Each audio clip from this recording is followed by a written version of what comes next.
新南向政策对2016年实施哦，新南向精英培训专班是对2002年开始。高达嘛已经有来自12个国家221学生参加咯。今仔日要办第3届的结业典礼，有真侪东南亚学生拢表示讲，透过这课程哦，因了解真侪台湾产业的知识甲文化。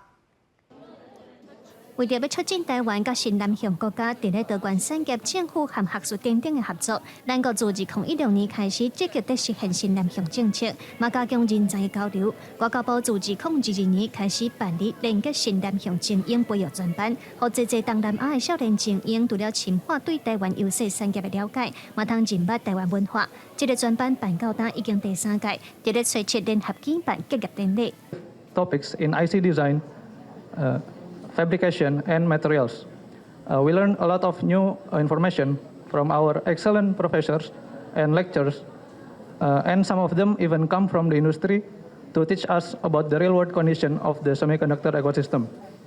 这段旅程中，有着许多深刻印象的回忆。我们会带着这个宝贵这个知识和愉快的心情回到家乡。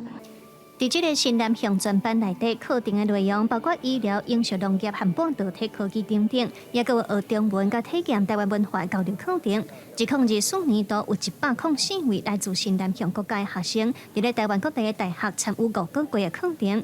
外交部长表示，目前正在筹划提供友邦青年海外援助基金，希望台湾甲友邦国家之间的人才交流通继续稳定发展。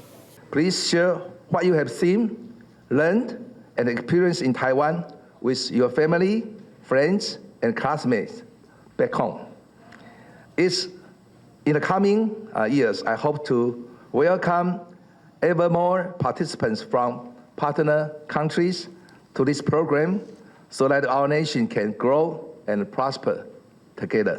林教练讲，望这个来自新南向的少年精英，若是甲家己所学到的知识早长期发挥，透过这个专班所体验到的台湾文化，嘛通互这个少年家对台湾的民主文化甲多元社会有深度的认同感。林教练嘛望进一步促进台湾和新南向国家之间的关系。记者卢尚如、曾俊尧台北报道。